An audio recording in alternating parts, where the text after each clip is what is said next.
Canadiens Nation, stay tuned because the market is starting to heat up, and when it comes to the 2026 NHL trade deadline, the Montreal Canadiens need to be at the center of the conversation. The expectation is clear. The team should act as a buyer, strengthening the roster to take another firm step in its competitive rebuild. And when we look at potential selling teams, one name in Vancouver stands out. When analyzing the Vancouver Canucks roster, one player jumps out as a natural fit for the style the Habs want to build. Conor Garland emerges as an extremely interesting option to strengthen the top nine. At 29 years old, he combines skill, intensity, and that gritty edge that aligns directly with the historic identity of the Montreal Canadiens. He is the type of forward who frustrates defenders, pressures the puck, and keeps the pace high every shift on the ice. In addition, Garland delivers a complete game. He contributes on the power play, works well on the penalty kill, and understands the game on both sides of the rink. For a team seeking structural balance and real depth in its lines, that carries significant weight. And this is not just a temporary solution. His 6-year, $36 million contract kicks in next season, which means that, if acquired, Garland would become part of the team's medium and long-term core. It would not be just a move for the present, but an investment in the continuity of the project. In terms of production, he has played 46 games this season with the Vancouver Canucks, recording 7 goals and 18 assists for 25 points. Last season, he reached the 50-point mark in 81 games, showing consistency and the ability to contribute offensively over a full schedule. Expanding the picture even further, it is important to understand that in a heated market, the Montreal Canadiens would hardly be alone in this race. A player with Garland's profile naturally attracts interest from other franchises looking for offensive depth and competitive intensity. For the decisive stretch of the season, teams that see themselves in an immediate contention window may view him as a complementary piece to strengthen secondary lines. Meanwhile, teams in a competitive transition could evaluate him as part of an experienced core, capable of stabilizing the roster. This means that any move would require strategy, timing, and negotiation skill.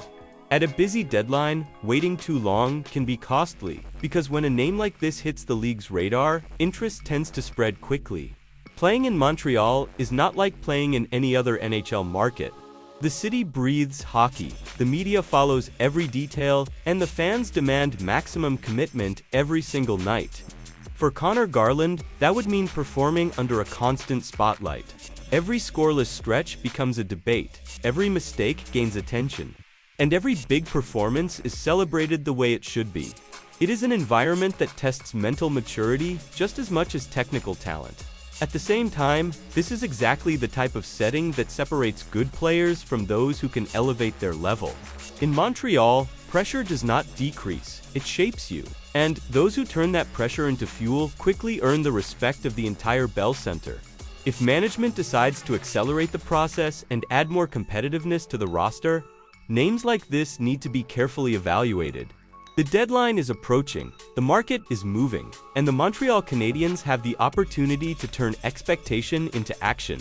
And now the conversation shifts to the center of the ice. Let's talk about David Kampf. He would not arrive to take on a first-line starring role.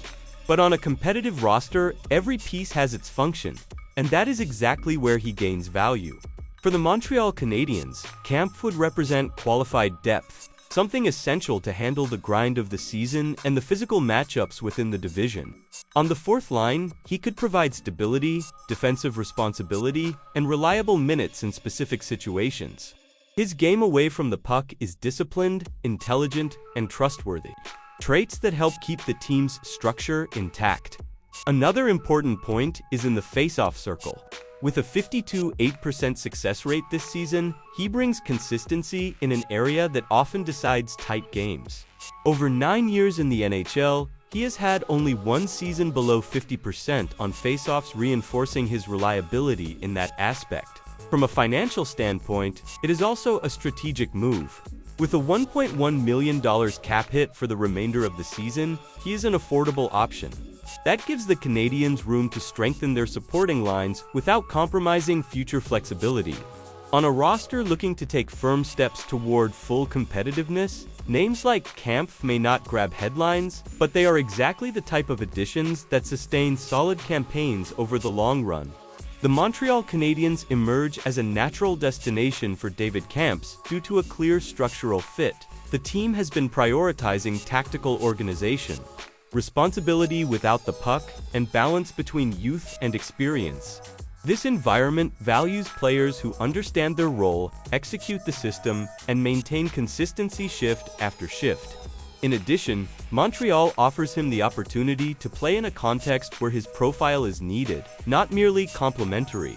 On a roster still fine-tuning its supporting lines to sustain competitiveness throughout the season, a disciplined and reliable center finds immediate space. There is also the identity factor. The Canadiens have historically appreciated athletes who play with commitment, accept difficult minutes, and help protect leads.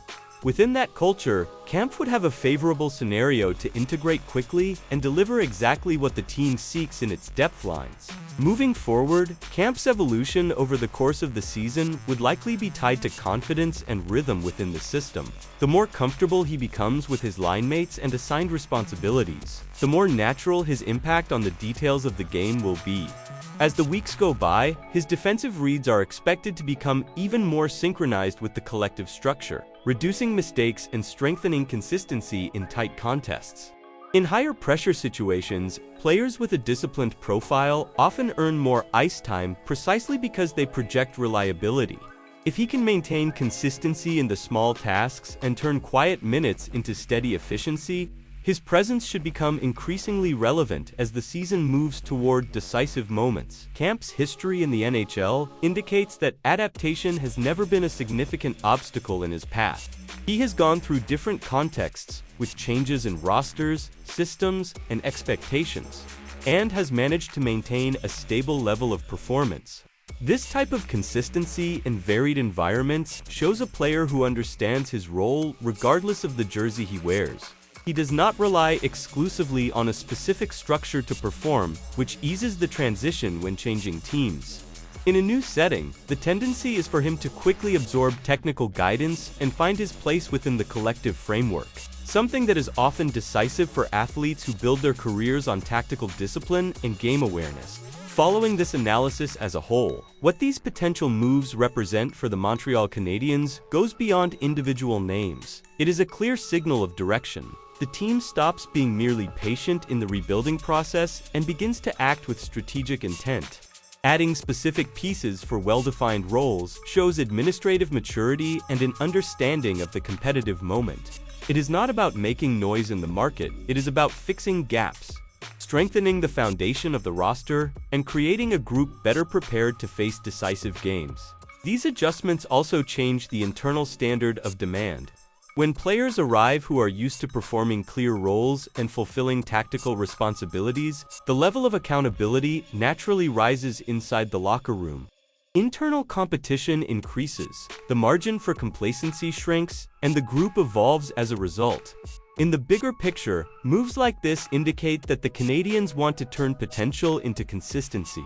Not just dream about future growth, but intelligently structure the present to shorten the path back to being a protagonist in the league. We are not just talking about isolated reinforcements, but about decisions that can shape the competitive identity of the Montreal Canadiens in the coming years. Every choice made now influences the pace of the rebuild, the internal standard of excellence, and the team's ability to take a real step forward in the league hierarchy. When management acts strategically, seeking specific and sustainable fits, it sends a clear message. The plan is in motion and the next chapters are being written with purpose. For the fans, following this process means understanding that every detail counts in building a roster capable of sustaining success. That is why these names, these negotiations, and these possibilities need to stay on the radar. Because what looks like an adjustment today can become the foundation of something much bigger tomorrow. And now, the floor is yours. Do these potential moves excite you because of the ambition and strategic fit, or do they raise concerns because of the risks involved in the process? Leave your opinion in the comments. See you next time, Canadiens Nation.